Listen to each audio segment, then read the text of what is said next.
I'm Ethan, 25 now, but the story I'm about to tell you started when I was 20. And it began with the sound of laughter that didn't include me. You ever sit at a table where you can feel, not think, but feel, that your presence shifts the air? Like everyone's having a good time, but your chair is a reminder that something's off, something unwanted? That was me, 5 years ago, at a dinner that changed everything. The table was expensive oak, polished so smooth it reflected the chandelier above it. My stepdad's chandelier, of course. He loved things that gleamed: cars, watches, smiles. He said shiny things meant success. I was just trying to keep my shirt clean. My mom sat to his left, laughing at something he said about golf. My mom, who used to fall asleep in her office chair after double shifts when it was just us. She didn't laugh like that back then. Money had given her a new tone, lighter, practiced. Rick the stepdad was in his element. 2 glasses of wine deep, red-faced, performing his usual role, the self-made man who took in a stray kid out of generosity. Me, the stray. His 2 perfect children, Taylor and Brooke, were at the other end of the table, laughing in sync like synchronized swimmers. Taylor with his polished watch and prep school arrogance. Brooke with her champagne-colored curls and Instagram pout. And me, Ethan, the leftover. The charity case. The one who got invited out of obligation. That night, I told myself to just blend in. Smile, be civil, eat the damn steak, and leave before Rick found a reason to cut me down. But the thing about people like him, they can smell discomfort. They feed on it. Ethan, Rick said suddenly, mid-toast. You're in community college still, right? Still. That word hit like a dart. Yeah, I said carefully, setting down my fork. Majoring in media arts. He smiled like a cat toying with a mouse. Art. So, not planning on making any money, then? The table chuckled. Not a cruel laugh, just polite enough to sting worse. My mom gave me that tight-lipped smile, the kind that says, please don't make this awkward. I forced a grin. I make a little from freelance editing. Oh, he said, feigning interest. Video games and TikToks. Brooke giggled into her champagne. Something in me tightened. I could feel the old habit rising, the one I'd practiced for years. Shrink, smile, deflect. Be small enough to survive. But for once, I didn't do it. I looked him dead in the eye and said, actually, Rick, last month I edited a short film that won first place at a student showcase. They're considering funding for the next one. That shut the table up for half a second. But Rick just leaned back, swirling his glass. Cute, he said finally. Maybe when you make something important, you'll understand real work. That was his thing, real work. Like every dream outside of his insurance empire was childish nonsense. I wanted to throw my napkin in his face. But I didn't. I just smiled. That dangerous kind of calm smile that looks polite until you notice the hands clenching under the table. That was the night I realized something simple and devastating. My mom wasn't coming to my defense anymore. She'd picked a side. So, I ate in silence. And when the dessert came out, I wasn't offered any. Just like that 3 plates, not 4. A missing seat, a missing slice, a missing acknowledgement. That's when it clicked. It wasn't about the food. It wasn't even about Rick. It was about the invisible rule that had defined my entire life in that house. You're lucky to be here at all. And as Rick reached for the last piece of tiramisu, smiling like a king, I made myself a quiet promise, one that would take 5 years to fulfill. I'd stop asking for a seat at their table. I'd build my own. But before I could do that, I had to tear theirs apart. You asked to go home. So let's actually go home to the small house with the chipped porch step and the garden my mom used to water by hand before Rick replaced everything with AstroTurf and a landscaper named Luis who quoted monthly subscriptions like he was selling software. I was 12 when the pattern really started showing. Not one explosive scene, nothing cinematic. It was a series of tiny lopsided favors and polite exclusions that, stitched together, made me feel like a coat someone else had bought and never told me didn't fit my shoulders. You know the kind, handed down, softened in the wash of other people's priorities until it looks like it was never yours. My mom worked 2 jobs back then. She learned how to smile while exhausted, how to rehearse, "I'm proud of you," into a cadence that fit in between clock punches. I learned to vacuum the living room without being asked. I learned to take the late bus home and not knock so her sleep wouldn't be disturbed.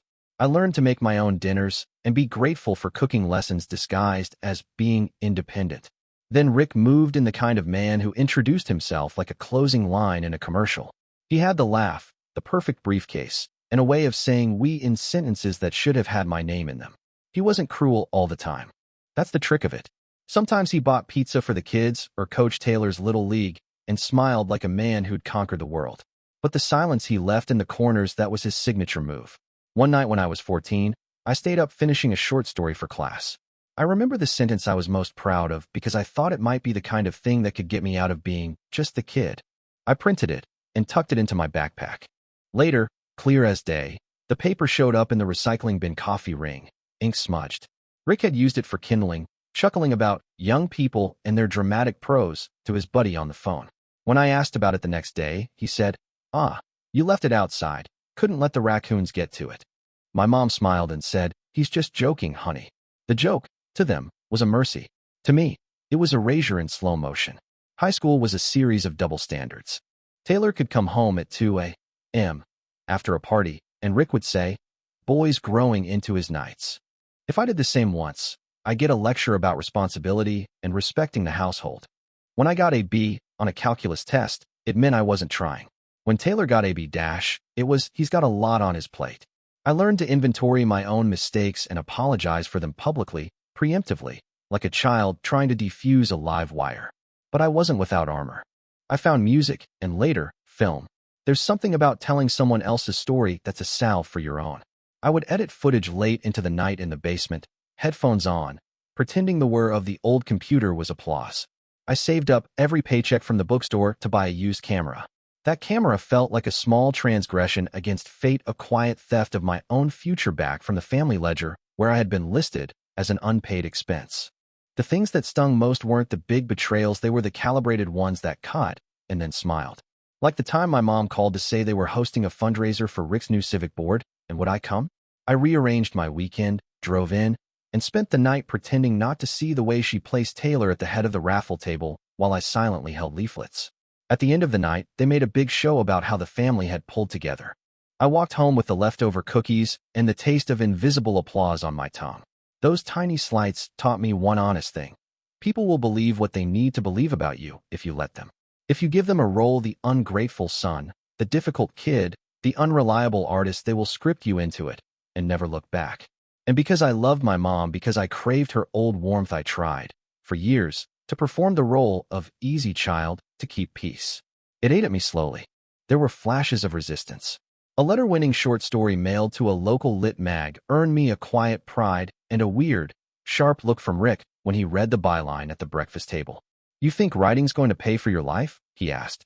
I think he actually believed that if he mocked my ambitions hard enough, they would evaporate. He'd always been great at gaslighting the future. Present an alternative narrative so loudly that the one you live in starts to look like a fantasy. The night I left for college, he didn't help me pack. Taylor did. Taylor, who had never once helped me move a bookshelf when I needed it. My mom hugged me, but the hug was thin, as if she'd been rationing affection for a long time.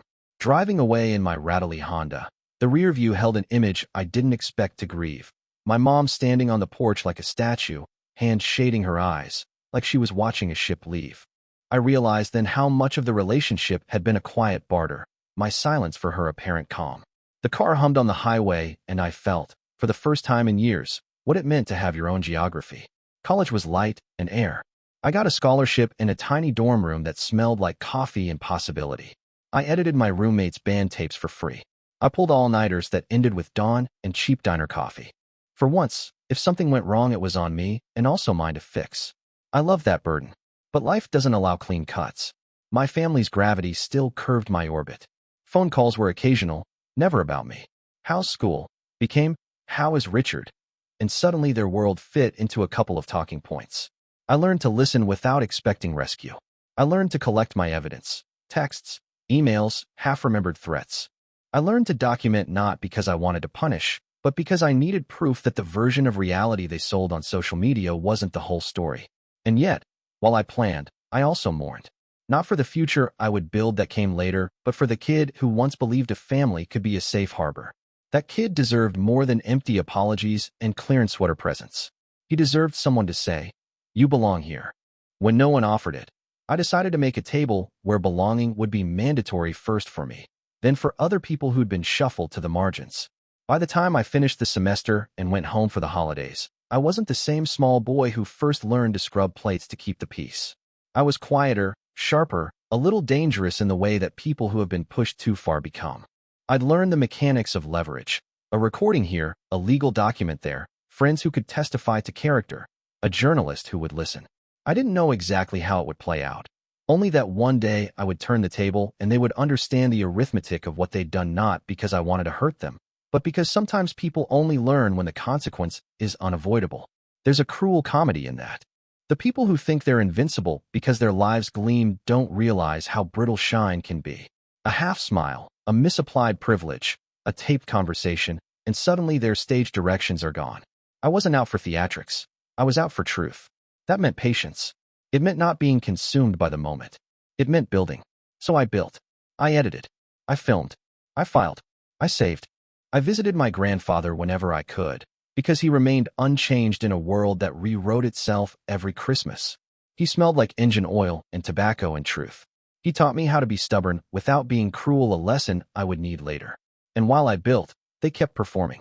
Rick kept polishing the watch. My mom kept writing the checks for the country club brunches. Taylor kept laughing like someone who had never had to choose between a roof and a meal. They were every bit as human as the rest of us, which made their cruelties harder to forgive. For now, I learned to make a life that didn't require validation from their table. I learned to laugh at my own jokes in empty rooms. I learned to plan with the patience of someone cultivating a garden that had to survive winter. And I learned that sometimes, the only thing that truly changes a life is the day you decide you're building the table yourself. You know how movies always make the breaking point dramatic? Lightning, rain, a scream in the background. Mine happened in daylight. With a voicemail. It was March, warm enough to trick the trees into blooming too early. I was on my way back from campus, earbuds in, when I saw the missed call, Mom. I hadn't heard her voice in months. Not since Christmas, when she asked me to behave at dinner and I asked her to define what that meant. There was a voicemail. I pressed play. Ethan, call me back. It's about your grandfather. He's not doing well. That was it. No emotion. No, I love you. Just a memo. My stomach dropped. Grandpa Joe was the only person in that family who had ever looked at me like I was real. He was an old-school mechanic, calloused hands, permanent grease under the nails, and a laugh that could rattle the windows. When I was little, he used to let me help change spark plugs in his garage. He called me kiddo even after I was too old for it. When Mom married Rick, Grandpa started calling me champ instead, like a small rebellion. I called her back immediately. No answer. Then a text came through. He's in a rehab facility. Stroke. Rick and I are handling it. Handling it. The phrase sat wrong. My mom used that word like a magician hiding cards. 2 days later, I borrowed a friend's car and drove 5 hours north to see him. I didn't tell her. I didn't tell anyone. The facility was quiet, the kind of quiet that buzzes with money. Too clean, too staged. The receptionist frowned when I gave my name. Family only, she said. I am family. Your name's not on the approved list. That was the first real red flag. I asked her to check again. She did. After a long minute, she came back, whispering like she'd found a loophole. Technically, you're listed as a secondary contact. I can give you 15 minutes. 15 minutes turned into an hour. Grandpa looked thinner, sure, but his eyes were clear. He knew me instantly. Hey, champ, he rasped, squeezing my hand. You cut your hair. I laughed and swallowed the lump in my throat. Yeah, well, new semester, new me. He smiled weakly. Wish I could say the same. Then his face shifted. They tell you what's going on. Just that you're recovering. He sighed.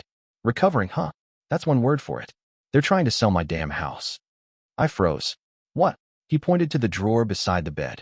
Inside was a stack of documents, property transfer forms, power of attorney papers, all with Rick's name neatly typed under authorized agent. None of them were signed.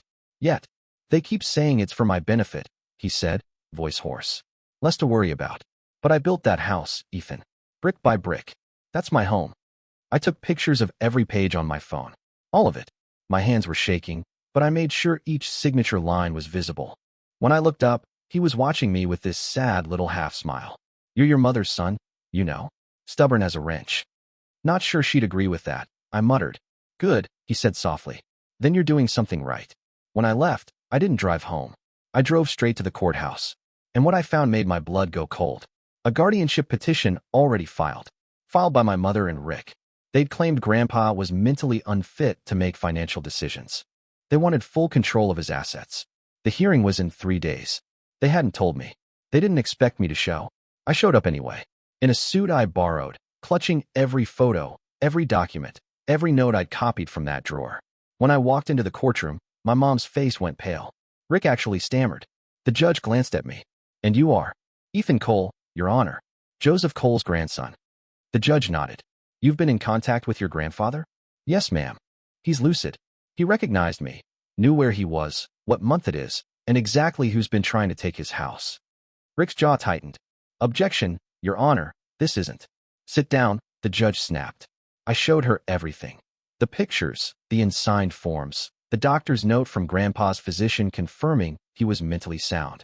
And then, just to make sure the point landed, I played a short video clip I'd taken of Grandpa the day before. In it, Grandpa looked right at the camera and said, I'm not confused. I know what they're doing. And I'm saying no. The courtroom went still. You could hear the buzz of the fluorescent lights. The judge leaned forward. Mr. Cole appears perfectly competent. Petition denied. Rick turned red. My mom didn't look at me once as she gathered her purse. When they walked past, I heard Rick mutter, You just made a big mistake, kid. But I didn't care. I'd won. Grandpa was safe. At least, that's what I thought. Because what came next wasn't a victory lap, it was the beginning of something darker. Something calculated. And it started with the letter my mother sent me 2 weeks later. 3 handwritten pages that would change everything. The letter came folded twice, no return address, my name written in that same looping script my mom used to write birthday cards when I was little. I shouldn't have opened it, but curiosity can be cruel.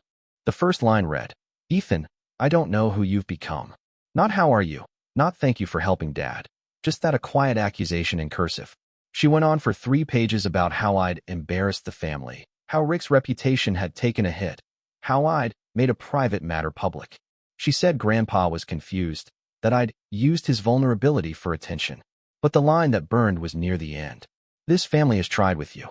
You need to ask yourself why you're always the problem. That one sentence sat in my chest like a stone. Because that was it, wasn't it? That was the whole dynamic distilled into one sentence. When they did something cruel, I was overreacting. When I fought back, I was ungrateful. And when I finally stood up, I was the problem. I didn't respond. I couldn't. There's no winning a debate when the other person rewrites reality every time you speak. Instead, I folded the letter, slid it into a file with the rest of my documentation, and labeled the folder truth. Because I realized then they weren't done lying. But neither was I done fighting. And this time, I wasn't fighting to be believed. I was preparing to be undeniable. Its strange revenge doesn't feel like fire. It feels like focus. Like the moment right before a storm breaks, when the air goes still and you finally understand that silence can be power. After the letter, I went quiet. No arguments. No texts. Just patience. I worked, studied, saved. Grandpa got stronger walking again, fixing up his old Harley, calling me champ like he never stopped. And I started building something. A reel. A record. A trail. Emails, documents, recordings, everything they'd done tucked neatly into a private drive labeled inheritance. Not because I wanted money, but because I wanted proof. Proof that when they finally fell, it wouldn't be rumor. It'd be fact. The moment arrived 2 years later at Brooke's engagement party. Rick was giving a speech, hand around my mom's waist, bragging about family unity and integrity. Someone handed me the mic for a toast. I didn't raise my glass. I raised my phone, hit play, and let Rick's own voice fill the speakers. We'll list it under my LLC for now. Paperwork's just a formality. The same recording I'd found on Grandpa's garage camera. It played twice before anyone moved. Then once more, just for good measure. No shouting. No scenes. Just silence. A silence so thick it rewrote the room. Rick's smile faltered. My mom's face went pale. Brooke looked like she'd seen a ghost. And me? I just handed the mic back, nodded to Grandpa in the corner, and said, Congratulations to the happy couple. May your marriage be built on something real. That clip hit the internet by morning. By the end of the week, Rick's job was gone, his boards dropped him, and my mom stopped posting about family first. I didn't gloat. I didn't send the clip myself. But I didn't have to. Truth has a way of spreading when you stop hiding it. Now, years later, I run a small production company, Real Stories, Real People. Grandpa's house is our base. He still sneaks me cash sometimes, calls me partner in crime. I let him. As for my mother, she called once. I didn't answer. Because the thing about building your own table is that you finally get to decide who sits at it. And after everything, I've learned this. Family isn't who feeds you. It's who doesn't take the plate away.